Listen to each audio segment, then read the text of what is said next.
Shalom, shalom bien-aimés, nous continuons avec nos enseignements sur la prière et aujourd'hui c'est la journée numéro 1 de prière d'adoration, bien-aimés.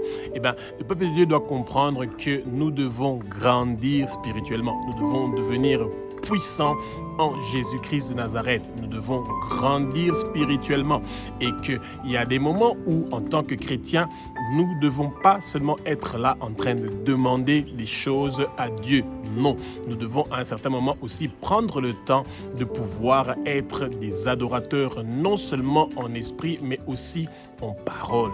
Bien-aimés, rassurez-vous que le Seigneur veut que vous puissiez ouvrir votre bouche et que vous puissiez être en train d'adorer le Seigneur avec puissance. Faites très attention, bien-aimés, que des gens pensent que l'adoration, c'est seulement chanter les cantiques et comme vous le voyez, la jeunesse d'aujourd'hui, ils partent dans les églises parce qu'il y a ce qu'ils appellent la louange et l'adoration des musiques puissantes et avec des animations, avec des lumières, etc.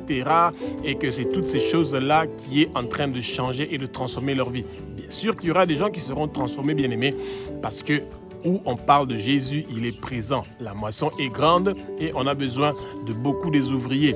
Mais quand les gens qui sont en train de chanter ces paroles-là, qui parlent de la grandeur de Dieu et qui parlent de sa sainteté, il peut aussi être que ces gens-là, parce qu'ils ne sont pas en train de vivre cette vie-là, qu'ils sont en train de chanter, rien ne va se passer.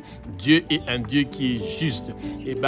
Quand les gens sont en train de remplir les conditions que lui, il demande de vivre une vie de sanctification et c'est là où quelque chose va se passer, bien aimé. Le livre des psaumes n'est pas consacré aux catholiques. Faites très attention aux gens qui sont en train d'amener cette doctrine-là qui dit que les psaumes, et c'est pour les catholiques, où il y a des psaumes pour la récolte, les psaumes pour la pluie, les psaumes pour les malades, etc. Non, bien aimé, lisez les psaumes comme vous le pouvez. C'est un moment d'adoration qui fait du bien au Seigneur.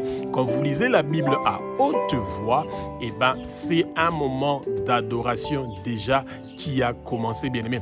Tôt le matin, entre 6h et 9h du matin, le Seigneur est content de vous entendre en train de parler de sa bonté, de parler de sa grandeur, de parler de sa sainteté, bien aimé. Et le Seigneur, ça lui réjouit quand nous sommes en train de nous approcher de lui par l'adoration. Les chrétiens doivent apprendre que adorer le Seigneur, parler que c'est lui qui a créé la lumière pour nous séparer des ténèbres, que le Seigneur a créé le ciel, la terre, les mers et tous ceux qui s'y trouvent et que nous sommes les enfants de Dieu et que c'est par sa bonté qu'il a créé toutes ces choses pour nous et qu'il a créé la verdure, les herbes à graines, les arbres fruitiers et tout ce qui respire loue le nom de l'Éternel, bien-aimé, même si vous adorez le Seigneur en esprit, mais rappelez-vous que quand vous ouvrez votre bouche et que vous prononcez ces paroles-là, où on parle de la sainteté de Dieu, où on parle de la bonté de Dieu, où on parle de la grandeur de Dieu, bien-aimé, le monde de ténèbres s'arrête, il se taise. C'est comme quand on est en train de faire monter le drapeau d'un pays. Tout le monde est presque paralysé, stop. Il s'arrête, pourquoi? Parce qu'on fait monter le drapeau du pays. Quand on fait monter l'étendard de Jésus, qu'on est en train de le planter quelque part, les gens qui sont là, le silence vient.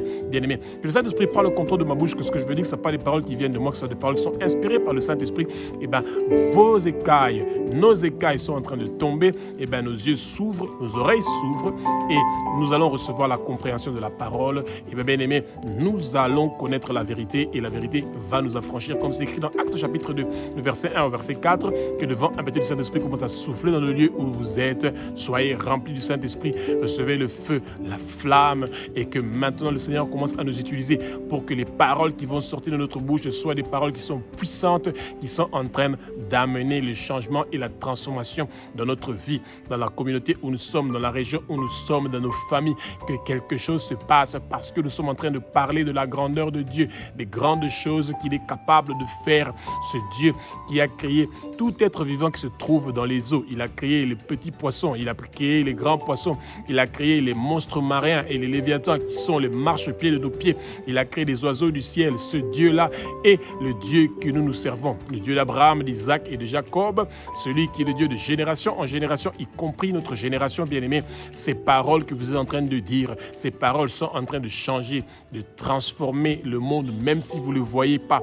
Mais au moment où vous prononcez ces paroles-là, il y a quelque chose qui se passe parce que Dieu est celui qui a créé la lumière pour nous séparer des ténèbres. Il a créé le soleil, la lune, les étoiles, la galaxie, l'univers et l'au-delà. Il a créé les petits luminaires, les grands luminaires et il a créé toutes choses qui brillent dans le ciel et partout dans l'univers et dans la galaxie, bien-aimés.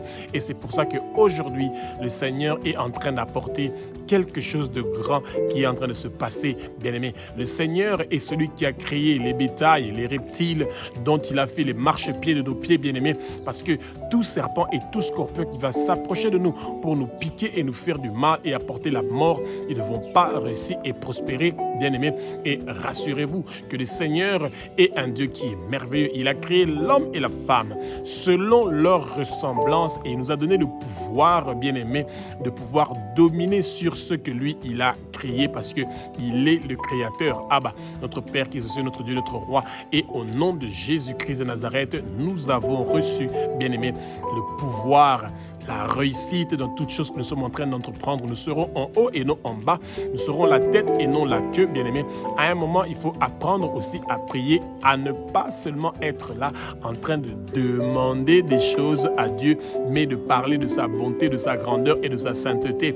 Et ces choses-là, ça énerve le Satan, ça énerve le monde de ténèbres parce que le travail que les trônes, les dominations, les principautés, les princes des ténèbres du monde invisible, tout le travail qu'ils ont fait pendant toute la nuit, quand vous commencez à adorer le Seigneur, eh ben, il y a quelque chose qui se passe. Tout leur travail est en train d'être détruit. Et c'est pour ça qu'ils sont fâchés, qu'ils sont énervés. Pourquoi? Parce que tout ce qu'ils ont prévu pour que le peuple de Dieu ne puisse pas avoir la paix, la tranquillité, tout leur travail est détruit, démoli au nom de Jésus.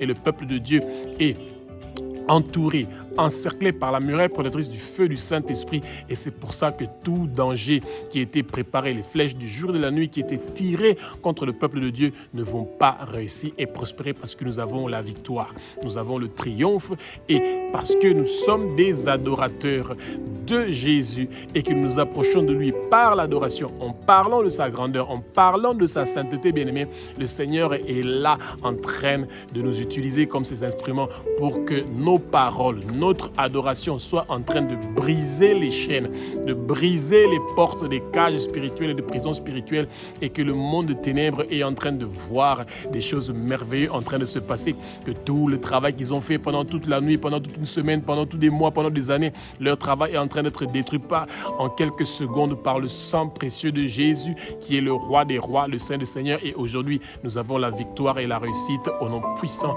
de Jésus que Dieu a resté des morts selon les Saintes Écritures. Alléluia. Exode chapitre 4 verset 31. Eh bien, bien-aimé, Jésus-Christ de Nazareth, le roi des rois, le Saint des seigneurs, nous invite à commencer notre adoration de Dieu en inclinant notre tête et que nous soyons devant la présence du Seigneur. Eh bien, la posture que vous prenez quand vous commencez avec l'adoration du Seigneur, c'est déjà une adoration qui a commencé avant même que vous ayez ouvert votre bouche. Il y a une adoration qui a commencé, bien-aimé, parce que vous avez incliné votre tête devant le Seigneur. Eh bien, vous le montrez que vous le respectez. Vous le montrez que vous le remerciez pour son souffle de vie. Vous le remerciez parce que c'est lui qui est votre créateur, c'est lui qui est notre créateur, c'est lui qui a fait que nous puissions être là et que nous puissions avoir la force et le courage de pouvoir parler et de faire des choses. Et bien aimé, le Satan est un grand copieur et il est en train de copier. Rappelez-vous que souvent quand vous voyez beaucoup des autorités, les gens prennent toujours parce qu'ils veulent protéger leurs intérêts. La première chose qu'ils font, c'est déjà de s'incliner devant une autorité, incliner leur tête. Ils prennent la posture de se rabaisser, de s'abaisser devant cette personne que le Seigneur a élevée en dignité et ils sont en train de le remercier parce que cette personne-là a signé un papier qui vous donne le pouvoir d'être ministre ou directeur ou quoi que ce soit, bien-aimé. Faites très attention, Dieu est un Dieu qui est jaloux. L'adoration et la louange appartiennent seulement à Dieu, pas à des autorités. La parole nous dit que les autorités, on les respecte. Ça ne veut pas dire que nous ne devons pas les respecter, non, on les respecte, mais le peuple de Dieu doit se rappeler que ce soit des pasteurs, des apôtres, des diacres, peu importe, nous respectons les autorités, mais nous ne les adorons pas, nous ne les louons pas. La posture de tête à baisser, eh bien, cette posture-là est une posture que nous faisons devant Abba, notre Père qui est aussi notre Dieu de droit. Nous ne le faisons pas pour les humains, nous le faisons pour Dieu. Et c'est ça que le peuple de Dieu doit comprendre, que les bonnes choses que nous faisons pour le Seigneur, pour parler de sa grandeur, commencent par notre corps qui commence déjà à prendre la posture de la tête inclinée qui est en train de dire que nous nous abaissons devant le Seigneur, nous nous humilions devant lui, nous nous mettons face contre terre devant lui et que nous le remercions pour toutes les grandes choses qu'il a fait pour nous depuis l'utérus et le ventre de nos mamans jusqu'à maintenant et qu'il va continuer à faire des merveilles et des miracles dans notre vie, bien-aimés. Et le moment est arrivé tôt le matin que nous puissions incliner notre tête et reconnaître que Dieu, il est un Dieu qui est merveilleux, celui qui nous a donné le souffle de vie, celui qui a inscrit notre nom dans le livre de vie de l'agneau et que peu importe ce qui a été prévu contre nous ne va pas réussir et prospérer parce que nous avons parlé de la bonté, de la grandeur, de la sainteté de Dieu dès le matin et que ça apporte la lumière dans notre vie et que les ténèbres vont s'éloigner de nous avant même que nous ayons dit quoi que ce soit. Pourquoi? Parce que le Seigneur est avec nous. Alléluia. Somme chapitre 63 au verset 5. Eh bien, Jésus-Christ de Nazareth, le roi des rois, le Saint des Seigneurs, nous invite à l'adorer avec les mains ouvertes et élevées. Pourquoi? Parce que le Seigneur veut que nous puissions recevoir sa gloire dans nos mains, bien-aimés. Et rappelez-vous, quand nous avons la tête inclinée, nous avons nos mains élevées, ouvertes, prêts à recevoir la gloire de Dieu dans notre vie, eh bien, c'est une façon d'adorer le Seigneur, bien-aimé. Et le Seigneur veut absolument que nous puissions comprendre, bien-aimé. Rappelez-vous, quand vous étiez encore dans le monde, vous entendez toujours les musiciens dire « Hands in the air, les mains en l'air, maboko likolo, maboko likolo ». Bien-aimé, ils savaient ce qu'ils étaient en train de faire. C'est une adoration, non à Jésus, mais au Satan. Et quand vous partez dans une église qui a une fausse doctrine, qui est en train d'enseigner un autre Jésus que le Jésus de la Bible, vous vous soumettez à ces divinités-là, vous vous soumettez à ces faux dieux-là qui sont en train de vous présenter. C'est pour ça que le Seigneur vous donne la révélation, que vous puissiez partir dans une église où on parle du Jésus de la Bible. Et quand vous avez la tête courbée, inclinée devant le Seigneur, vos mains élevées, bien-aimés, et que vous commencez votre prière, vous êtes prêt à recevoir la gloire du Père et que vous allez sentir que au fur et à mesure que vous êtes en train de prier, vos mains vont devenir lourdes. Pourquoi? Parce que la gloire de Dieu est en train de descendre dans vos mains. Vous recevez une puissance, vous recevez des bénédictions, vous recevez des grâces. Il y a toutes sortes de choses que vous êtes en train de recevoir, même avant de les avoir demandées. Parce que seulement vous êtes en train de prier et de parler de la bonté de Dieu, de parler de sa grandeur, de parler de sa sainteté, tête inclinée et mains élevées ouvertes, et ben les bénédictions commencent déjà à se dérouler. Les grâces, les faveurs, bien-aimés, et que les maladies et toutes choses qui dérangent votre corps, toutes choses qui bloquaient votre vie, commencent à être débloquées avant même quoi que ce soit. Pourquoi? Parce que vous avez reconnu que Dieu est un Dieu qui est souverain, bien-aimé. Dieu est le seul Dieu qui est souverain et c'est ça qui marque sa souveraineté parce qu'il est le seul qui peut être saint, bien-aimé. Et le Satan veut ce titre-là de souverain, mais il ne va jamais l'avoir parce que la souveraineté commence parce que tu es un Dieu qui est omniprésent, omnipotent, omniscient. Ça veut dire que tu peux être partout, en tout moment et en tout lieu au même moment, bien-aimé. Et ça montre la souveraineté de Dieu. Et parce que tu as accepté la souveraineté de Dieu, bien-aimé, et que ce que lui il a prévu de faire, que ça puisse s'exécuter, et bien-aimé, vous avez déjà commencé avec une adoration puissante. Quand vous dites, ah bah, notre Père qui est aux cieux, notre Dieu, notre Roi, que ta souveraineté puisse puisse se manifester en cette journée d'aujourd'hui. Fais ce que tu as prévu pour nous et nous savons que tu as prévu des bonnes choses pour nous, tu as prévu des grandes choses pour nous et que ces choses-là que tu as prévues pour nous soient réalisées. Que toute chose qui veut empêcher que ta souveraineté se manifeste dans notre vie, que tout cela soit brisé, détruit, démoli au nom de Jésus, que Dieu a resté des morts selon les saintes écritures bien-aimés. Quand nous reconnaissons la souveraineté de Dieu bien-aimé, c'est une très grande adoration et le Seigneur est formidable et merveilleux et il aime ceux qui parlent de sa souveraineté bien-aimé parce que ça veut dire que nous parlons du Dieu éternel des armées, le Tout-Puissant. Alléluia. Psaume 141, verset 2, bien-aimé, Jésus-Christ de Nazareth nous invite, bien-aimé, à prier avec ferveur et persévérance en adorant le Seigneur devant sa face, bien-aimé. Le Seigneur veut absolument, quand vous avez la tête inclinée, vos mains ouvertes et élevées, bien-aimé, eh bien, le Seigneur est là parce que vous êtes en train de reconnaître sa majesté. Et quand nous commençons à parler de sa bonté, et que sa bonté est en nous, parce que Dieu veut que nous soyons bons, que nous soyons agréables, que nous soyons parfaits. Et quand nous élevons nos mains vers lui, nous recevons, bien-aimés, la bonté de Dieu. Dieu est agréable avec nous. Nous recevons la perfection de Dieu. Nos prières sont en train de monter vers Dieu comme de l'encens, bien-aimé. Rappelez-vous que l'encens donne une belle odeur, bien-aimé. Ne utilisons pas l'encens, bien-aimé, physique que nous utilisons, que certains gens utilisent pour quand ils sont en train de faire des prières. Ça, c'est par excellence l'occultisme ou le satanisme ou la sorcellerie.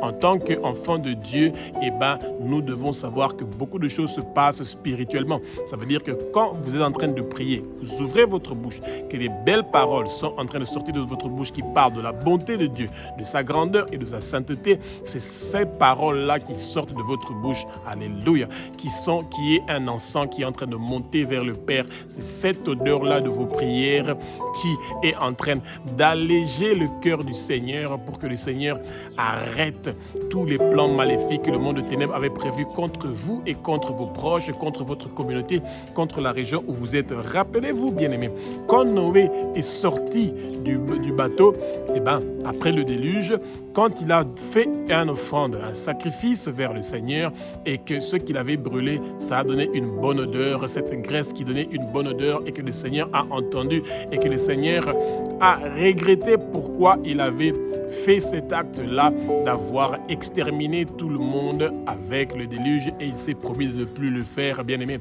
Et c'est vos prières qui sont cette offrande-là, bien-aimé, que Noé avait fait de nos jours. Quand vous êtes en train de prier et que vous êtes en train de parler de la bonté, de la grandeur, de la sainteté de Dieu, eh bien, quelque chose se passe. Tout ce qui était prévu contre vous et votre famille et votre communauté, cela ne va pas réussir et prospérer. Pourquoi? Parce que Jésus a entendu vos prières.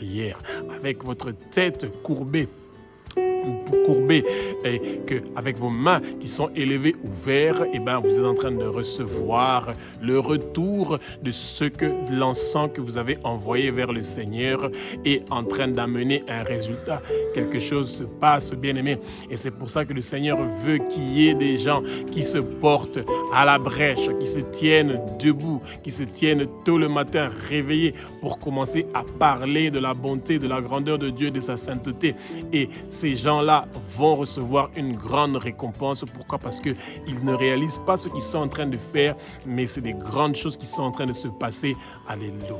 Psaume 143, verset 6, bien-aimé. Le Seigneur nous invite, bien-aimé, après avoir incliné notre tête devant le Seigneur, après avoir ouvert nos mains, bien-aimés, en direction du Seigneur, et nous avons fait monter nos mains, et bien le Seigneur nous demande d'étendre nos mains, donc d'ouvrir les mains pour que nous puissions commencer à recevoir les bénédictions, les faveurs que le Seigneur a prévues pour nous, bien-aimés. Et ça veut dire que même avant que nous commençons à dire des paroles, la posture que nous sommes en train d'adopter est déjà une posture qui apporte la bénédiction. C'est dommage que dans nos églises aujourd'hui, il y a certaines églises où vous partez et que vous voyez les gens ils entrent dans l'église, ils sont assis et à un moment ils sont debout. Ils sont assis et à un moment, ils sont debout, bien-aimés, et ensuite ils ont terminé et ressortent de l'église et ils ont dit qu'ils ont adoré le Seigneur. Et ça, c'est très compliqué parce que le Seigneur veut que nous puissions l'adorer de la tête aux pieds. Chaque partie de notre corps doit faire partie de l'adoration, bien-aimé. La tête s'incline, les mains s'ouvrent et sont élevées en haut et nos mains sont en train d'être étendues, bien-aimé, et nous sommes à genoux et nous sommes en train de taper les mains parce que le Seigneur veut que chaque partie de notre corps soit en train de faire des bonnes choses pour l'adoration du Seigneur, bien-aimé. Et quand nous sommes en train de lire les psaumes, de parler de la grandeur de Dieu, de parler de sa bonté, de parler de sa sainteté, bien-aimé, eh bien, la lumière du Seigneur est en train de descendre. Le lieu où nous sommes sera rempli de parfums de bonne odeur qui est destiné à Abba, notre Père qui est aux cieux. Et ces prières-là montent comme de l'encens et ça part, bien-aimé, et ça va faire des miracles, bien-aimé. Le Seigneur ne veut pas que nous puissions brûler le miel. Le miel, ça veut dire des paroles que nous allons dire qui sont sucrées pour le Seigneur, mais c'est des paroles que nous disons pas ça avec sincérité. Ça, c'est ce que les Congolais appellent le djalelo, des paroles pour séduire quelqu'un. Dieu n'a pas besoin de votre séduction, il a besoin de notre sincérité. Il veut que nous disons réellement les grandes choses qu'il est en train de faire de nous. Il veut que nous disons réellement les bonnes choses qu'il est en train de faire pour nous. Il veut réellement que nous parlons de sa sainteté. C'est ça que le Seigneur a besoin. Il a besoin que nous brûlons de l'huile. Bien-aimé, il veut que nous brûlons le blé, bien-aimé, que nous brûlons nos grains et que cette odeur-là, c'est ça qui donne une bonne odeur, bien-aimé. Et l'encens que nous sommes en train de brûler, ça veut dire que nos prières est complètement destinées à Abba, notre Père qui est aux cieux. La louange et l'adoration, chaque fois nous allons rappeler ça aux gens. Évitez de louer les êtres humains, évitez d'adorer les êtres humains. Eh bien, la louange et l'adoration est exclusif à Dieu. Il est un Dieu qui est jaloux. Et si vous commencez à louer les êtres humains, si vous commencez à adorer les êtres humains, à adorer vos pasteurs ou à adorer des hommes de Dieu, des serviteurs de Dieu ou des prophétesses, vous avez un problème, bien-aimé, parce que vous êtes en train d'adorer des créatures au lieu d'adorer le Créateur. Et c'est ça que le Seigneur veut nous en épargner, bien-aimés. Et soyons prêts à recevoir, bien-aimés, les bonnes choses que le Seigneur a prévues pour ceux qui sont en train de l'adorer tôt le matin. Et c'est ça que le Seigneur nous appelle à faire.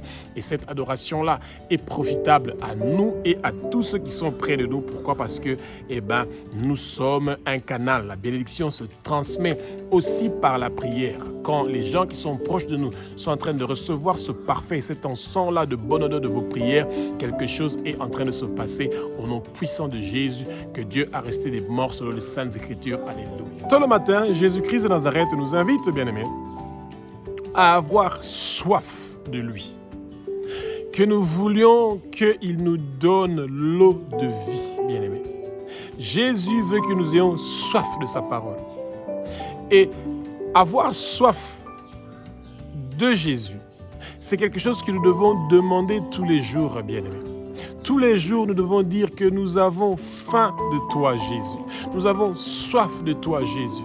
Nourris-nous, donne-nous cette nourriture que nous avons besoin. Donne-nous cette eau que nous avons besoin pour ne plus avoir soif. Bien-aimé, celui qui va demander, il va recevoir. Celui qui va chercher, on va lui donner. Celui qui va frapper, on va l'ouvrir. Bien-aimé, c'est le bon moment de parler de bonnes choses que le Seigneur a prévues pour nous et que sa gloire commence à descendre dans le lieu où nous sommes pour que nous puissions bénéficier de ces bonnes choses que le Seigneur a réservées pour nous. Celui qui n'a pas soif du Seigneur, celui qui n'a pas faim du Seigneur, tôt le matin, c'est parce qu'il n'a pas compris qu'on peut seulement avoir soif de celui qui apporte un plus dans notre vie.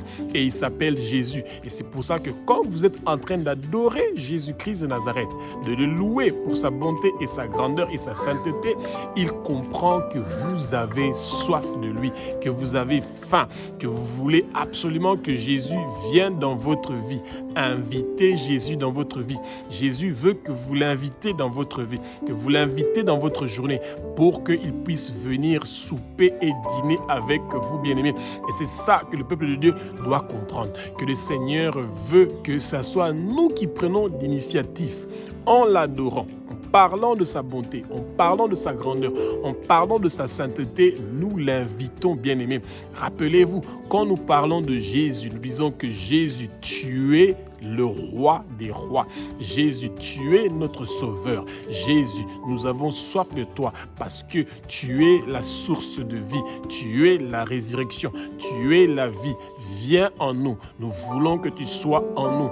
Nous voulons de ta présence dans le lieu où nous sommes. Que ta lumière nous éclaire.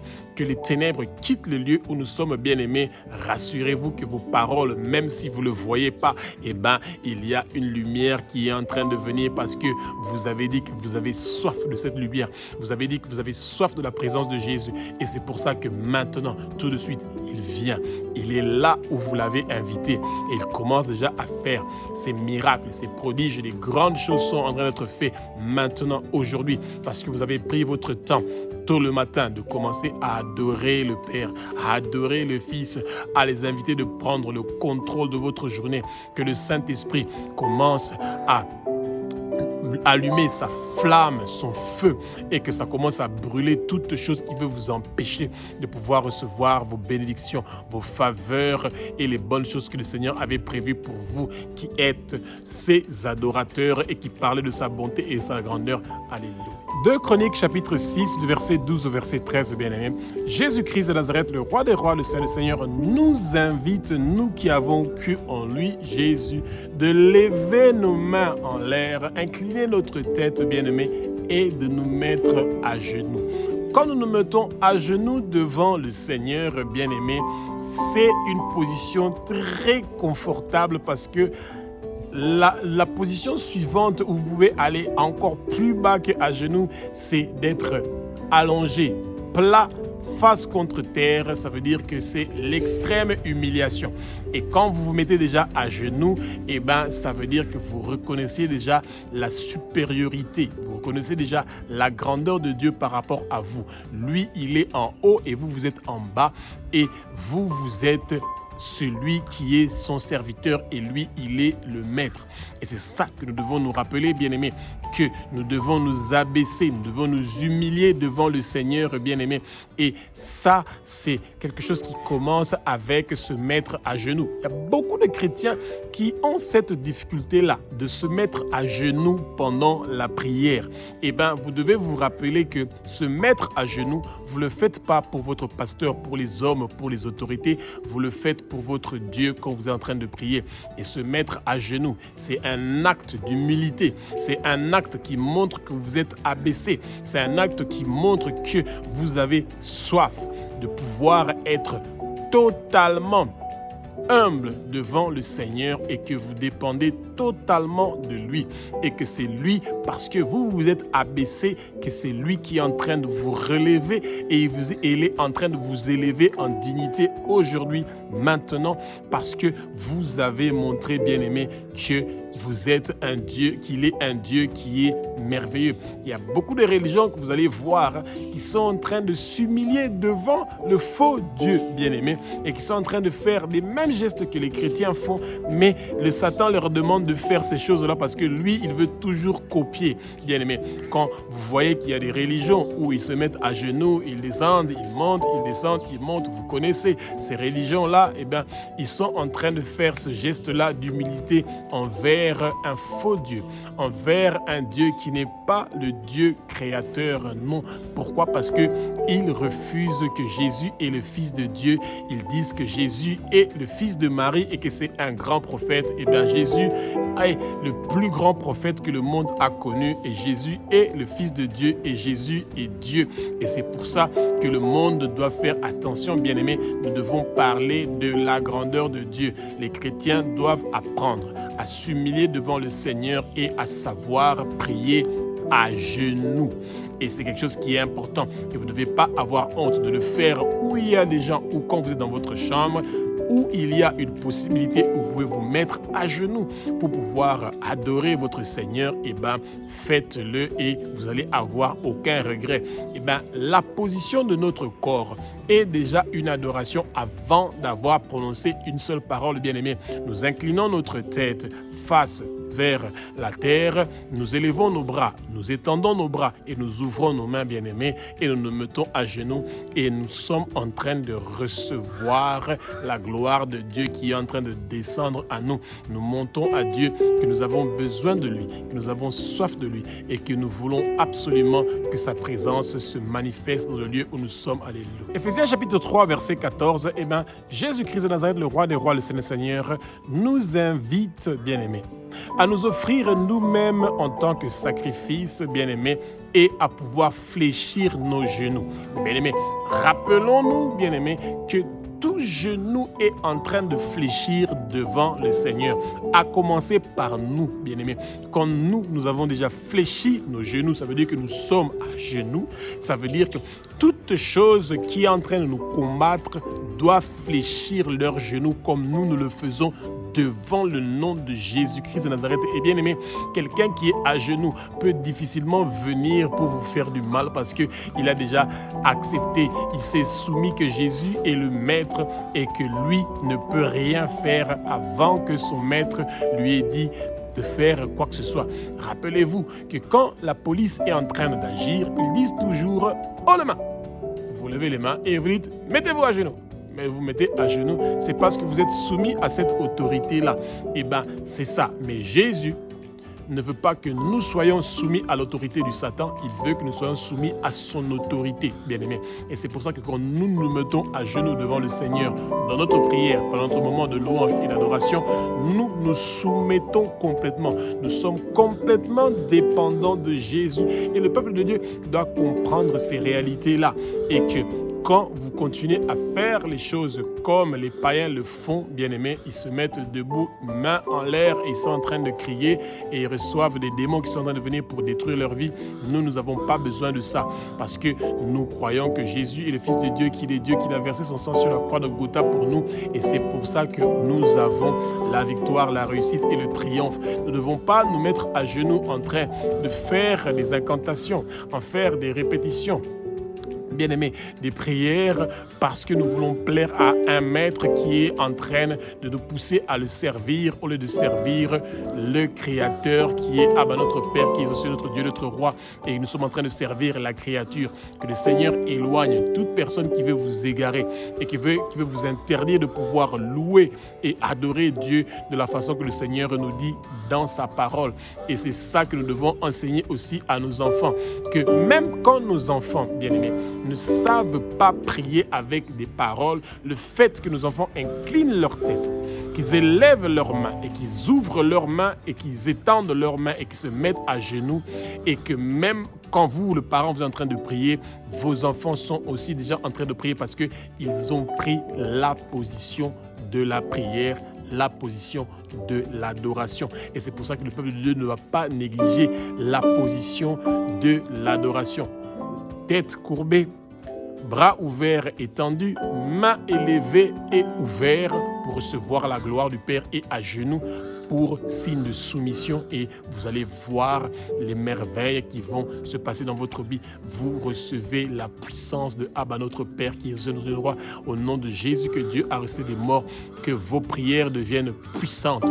Approchez-vous encore plus du Seigneur par des adorations puissantes et vous avez la victoire et la réussite au nom puissant de Jésus. Alléluia.